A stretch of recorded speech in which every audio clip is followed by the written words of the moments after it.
ladies and gentlemen, the Red Arrows.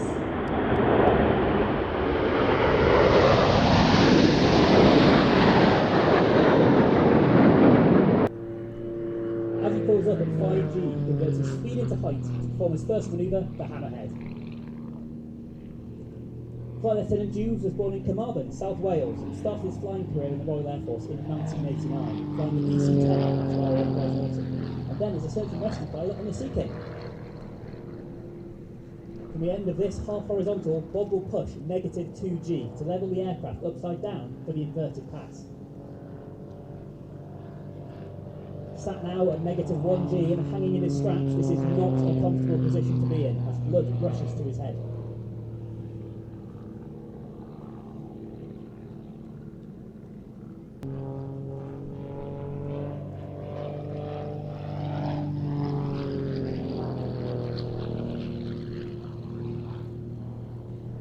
Displaying the tutor requires careful energy management due to its low power-to-weight ratio.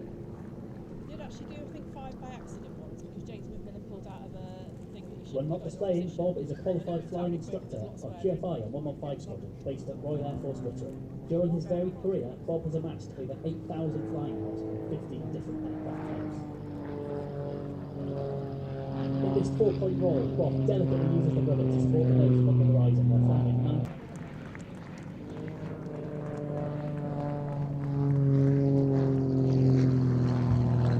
And ladies and gentlemen, put your hands together for Seb for that wonderful commentary.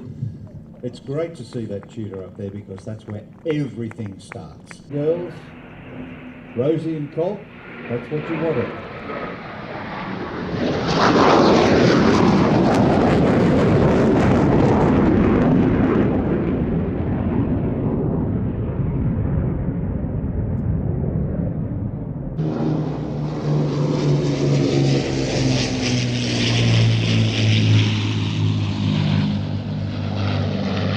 The iconic formation of Lancaster Spitfire, 2 Spitfires.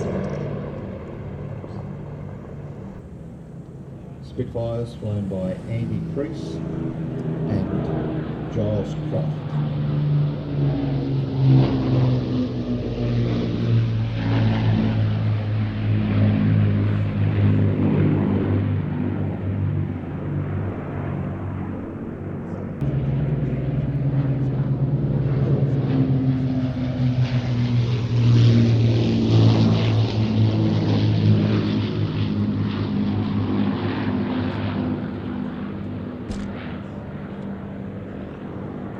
Spitfires vary as Operation Chastise.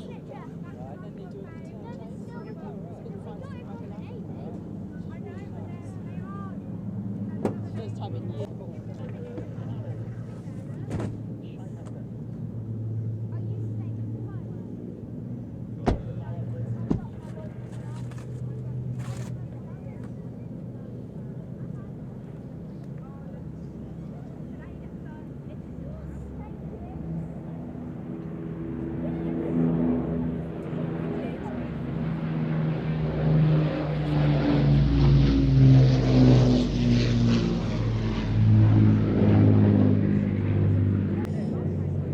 Of the 14 different variants, including the aircraft that were used in the Dambusters raid and also the ones fitted to carry the tall boy, 22,000-pound bombs.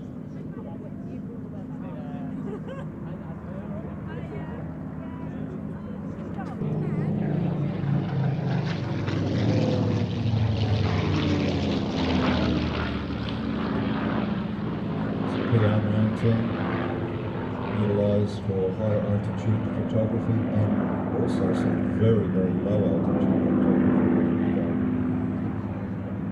Enemy positions here of the war.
photographic reconnaissance aircraft.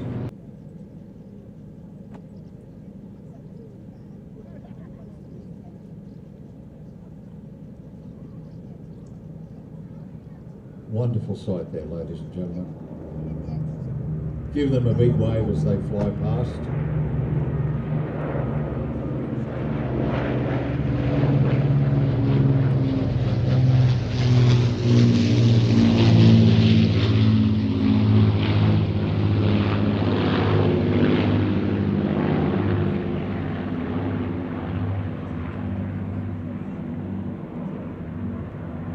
We should be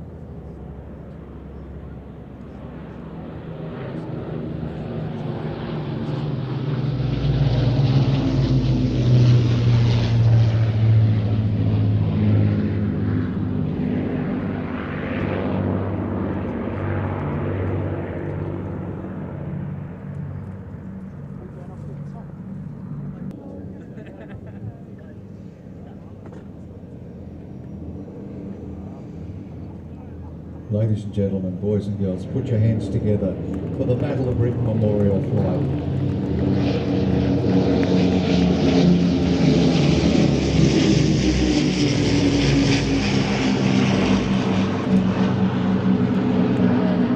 By Lauren Wilson.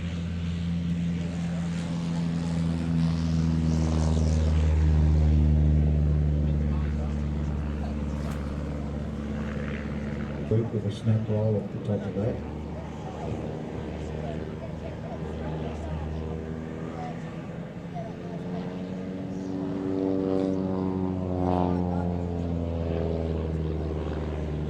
Again, more rolls on the upward.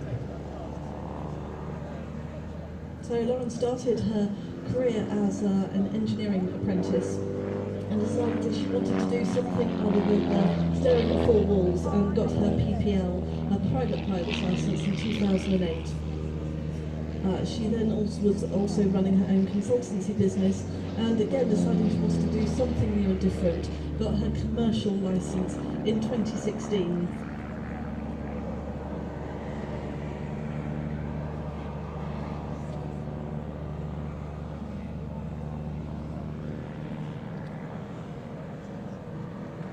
So amongst other things, she's also flown the Dash 8 and the Fly B, and also has been a qualified flying instructor abroad, teaching the pilots how to fly. And then got into competition aerobatics, where she became the British female champion at intermediate level aerobatics, and then started doing air shows. First time I saw Lauren was an old. She's got over 100 different types of aircraft on in her logbook, but the Pitts is her absolute favourite. I caught up with her earlier, and she was just describing to me how she feels when she's in the Pitts. She says that aerobatics for her is a sense of freedom. She loves the precision, she loves putting together the routines, the creative outlet that gives her. She also loves how the discipline makes her concentrate, and that gives her the ability, after she's put everything into practice, to be able to follow into this experience. Putting the aircraft on almost like a really comfortable pair of gloves. She's practiced this routine many, many times, and so today it feels to her more like an aerial ballet in the sky with these additional kind of snap rolls. Certainly put a brilliant performance up there. Very polished.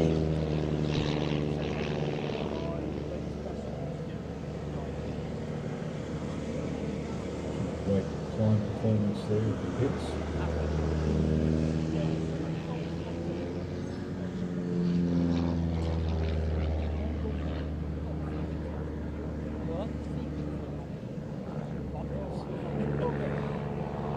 She's certainly been an excellent pilot for a long while. She actually won a bronze medal in the very first aerobatic event.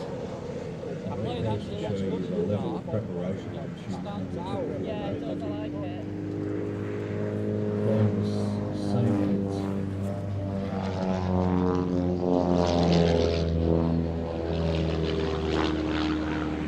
So competition aerobatics is different from airshow flying in that the routines are placed into a cube above the ground. It's a little bit like ice skating, figure skating, where you have to perform set routine pieces as precisely as you can do. In Laura's cockpit will be the sequence that she's flying, written in a shorthand called Arresti. And that, in simplest terms, a circle is a loop, and there are various other figures that she's flying today, which all are marked out as a routine so that you can use it as a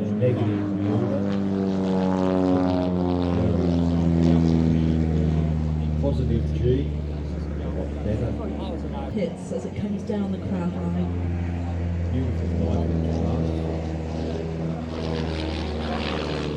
And a wave goodbye. So that's the manoeuvre they do at the end of your a bit of rudder, and then she'll kick that sideways, and then the aircraft back down on the ground.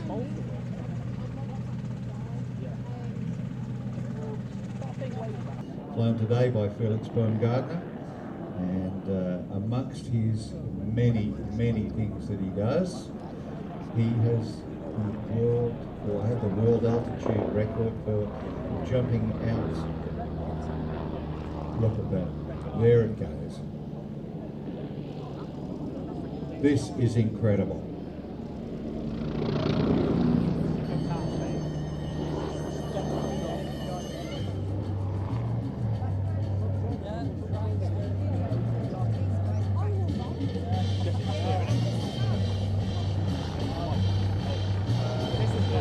An incredible backflip.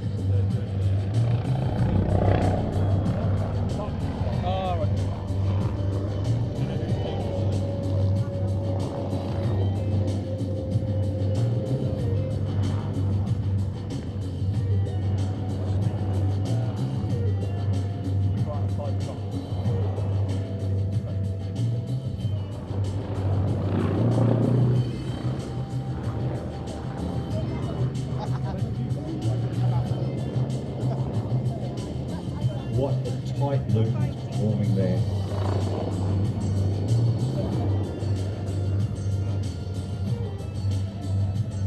All of this is made possible by the special rotor head and the blades that the aircraft uses. It's a hingeless rotor system. It was developed by Lockheed engineer Irv Culver. Uses a titanium rotor head and 4 reinforced composite blades, and that provides huge flexibility into that rotor disc. The hingeless design also removes a whole bunch of other controls that are not. Now look at that, a forward tumble. Have you ever seen a helicopter do anything like this? It's quite extraordinary, isn't it, Pete? I mean, this is the display that I was so much looking forward to today. Helicopter doing aerobatics in front of us at the Midlands Air Festival at Ragley Hall was something you wouldn't have thought possible, and here it is, thanks to the amazing flying balls.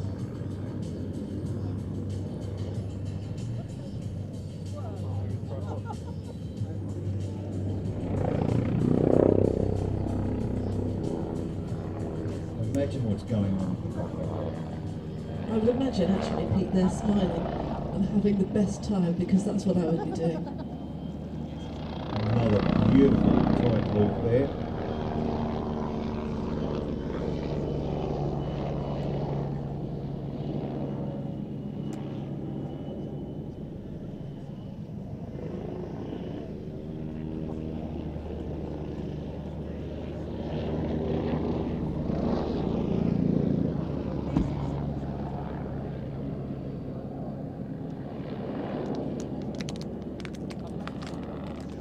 That is incredible. I've never seen anything like that.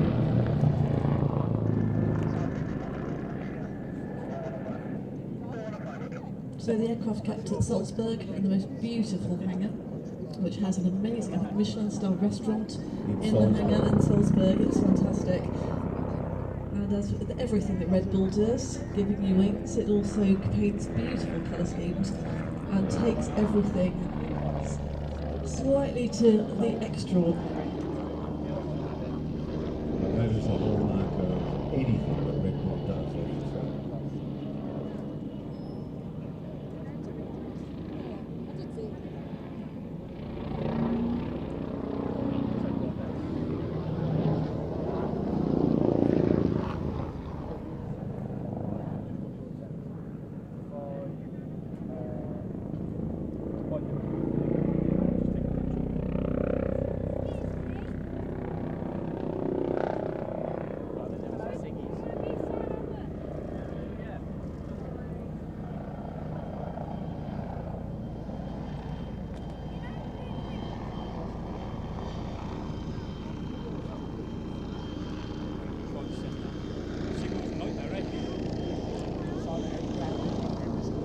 the super slow hover gives everyone a chance not only to take an amazing photograph, but also give the pilot a big wave.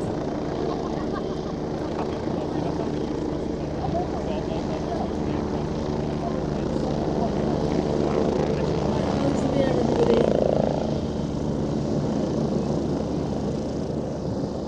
Said pilot Felix Bongard today, 14th of October 2012, he jumped from the Red Bull Stratus helium balloon, as people would say. Okay. However, on that day he set the record for the Douglas Dakota, because this aircraft and the Jeep were claimed to be the two items that won World War II.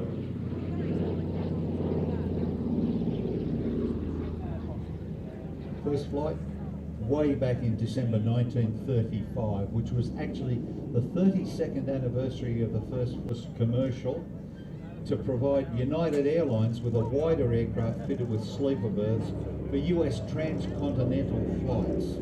It was originally known as the DST, the Douglas Sleeper Transport. Two Pratt & Whitney 1830 or 1820 engines, the Wrights, basically in dense areas of jungle like in New Guinea.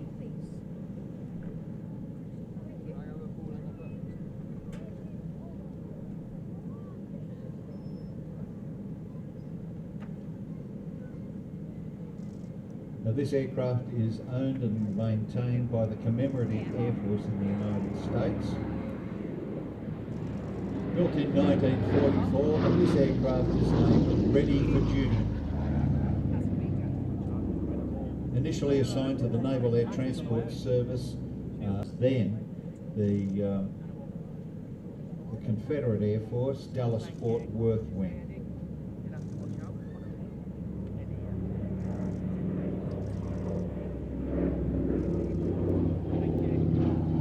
Beautifully restored and maintained, flown across the Atlantic.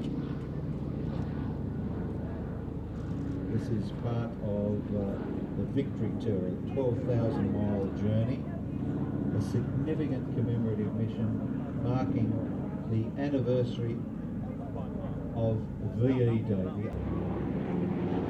Grey over insignia white.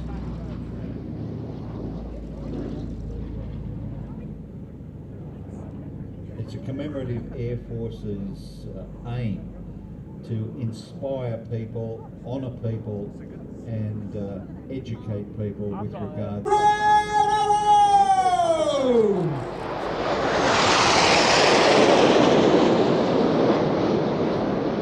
Arriving in our famous red, white, and blue smoke trailing out the back. I'm pulling off ever so slightly and moving to the right. Red one brings the team for it. Recognise you, how are you? Pacific, they have one side of the world. We had 2 years ago here, when they came and did that first. They had an airstrike in the first time.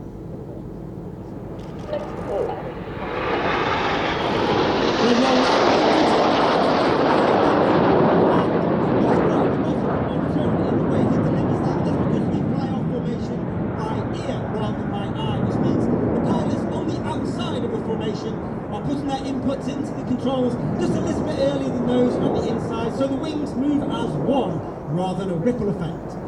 Now 8 and 9 collapse in behind to form once again the shape of one of the most iconic aircraft ever to fly in history. This is Concorde!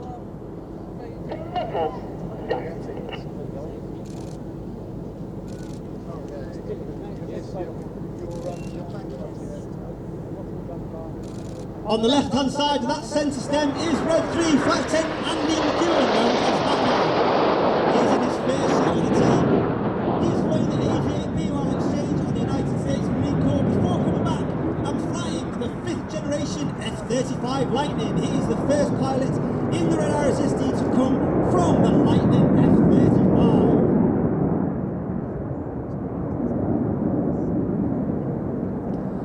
You'll now see Reds 2 and 3 move their way up to sit alongside Red 1 and the back section to make a delta wing shape. You may have seen across social media that this year celebrates the 20th anniversary of the Royal Air Force Typhoon display. And coming in from the right, this is Typhoon.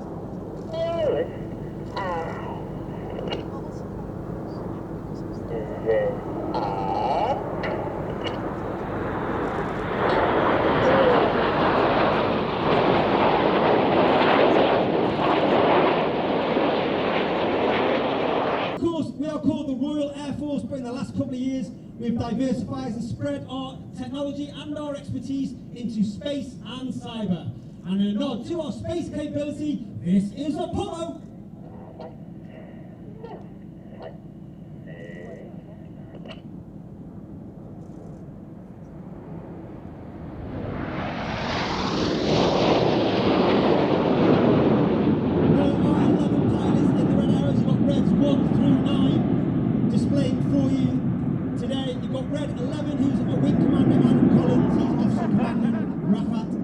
He's a former Red 10, a former Tornado GR4 pilot, and he also flew the F-111 while on exchange with the Royal Australian Air Force.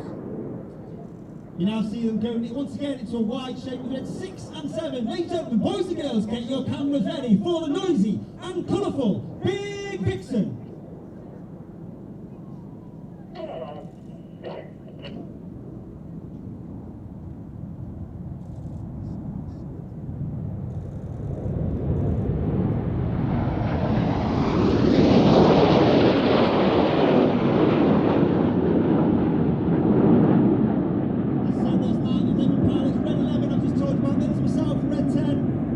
Tornado GR4 pilot, former qualified flying instructor on the Hawk, Team Mark 2. This is my tornado time!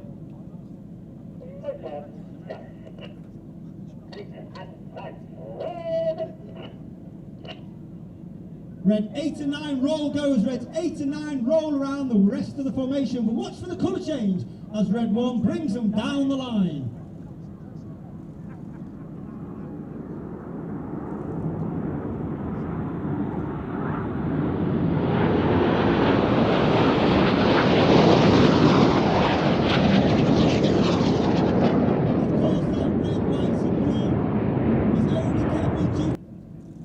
Once again, we start this year's second half as we did last year with the ever popular 5-4 split and cross.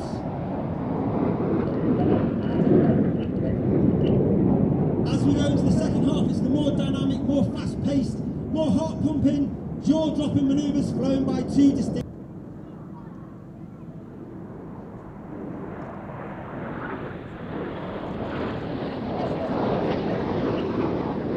Is Flight Lieutenant Dustin Wales, known as Dusty. He is in his second year in the team. He was Red 3 last year. He's a former Typhoon pilot, originally born in Zimbabwe. He's also been instructor on 29 Squadron at RAF Connexby, and he's also flown with the Test and Evaluation Squadron 41 Squadron, also based at RAF Connexby. Once again, get your cameras ready for the Hannah break.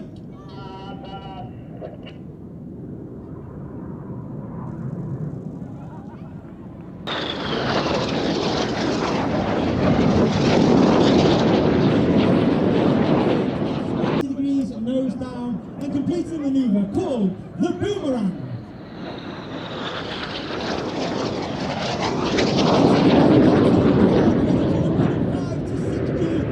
Turning the manoeuvre from boomerang into cyclone, and as they cross in the distance for the slingshot. Get ready for the surprise. There's one aircraft, there's two, there's three. Oh, no, there's four as they perform the Tempest.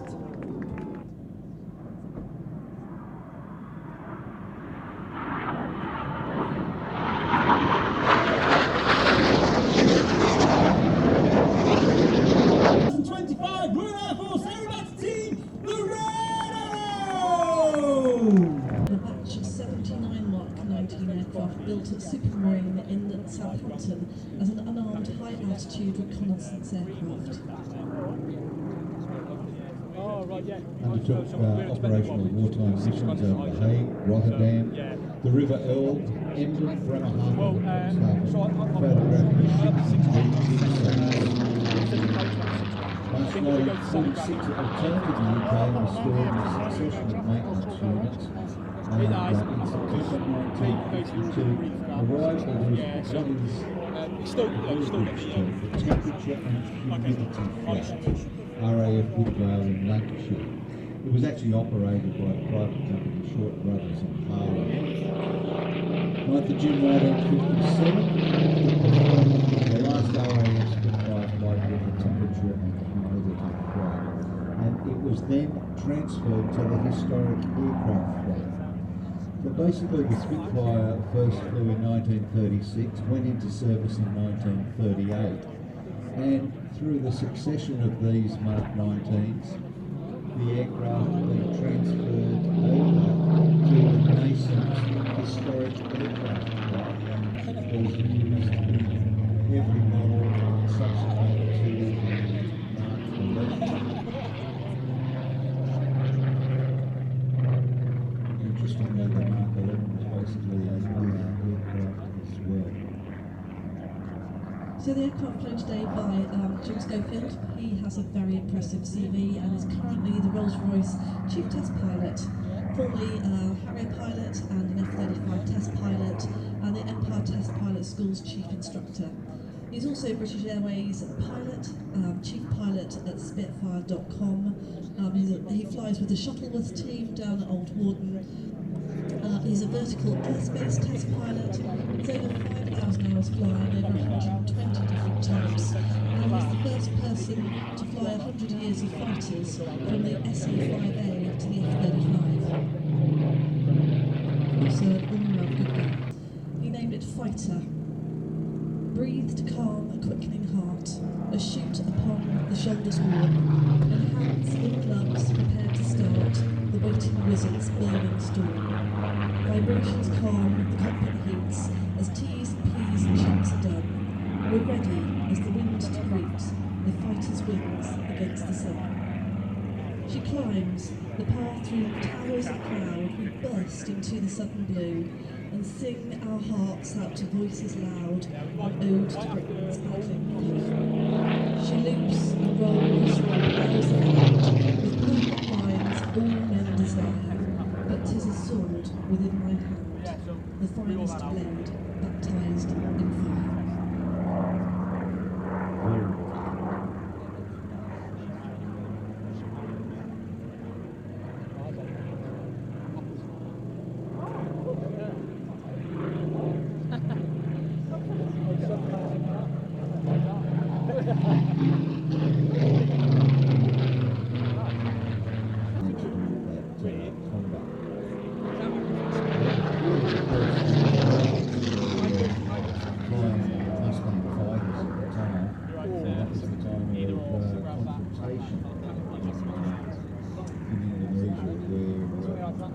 We were there, the Brits were there, and they were flying supersonic aircraft, air duty combat for World War II aircraft. It was very maneuverable with a supersonic jet.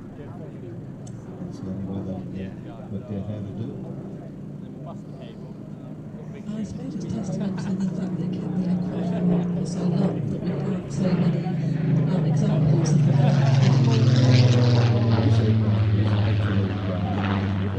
aircraft through on one final time for us.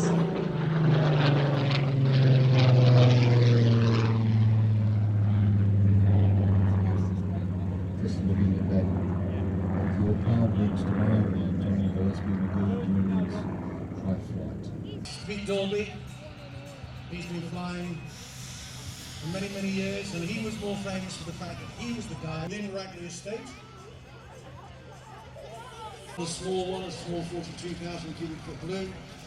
When they're designing them, they get creative with the way that the colours go, and the concept balloon has those little darts inside the pattern that will enable you to be a little bit more creative in terms of how you want it to look. Carry a basket, so the bigger the balloon, the bigger the basket it needs, because it carries more weight. So if I remember...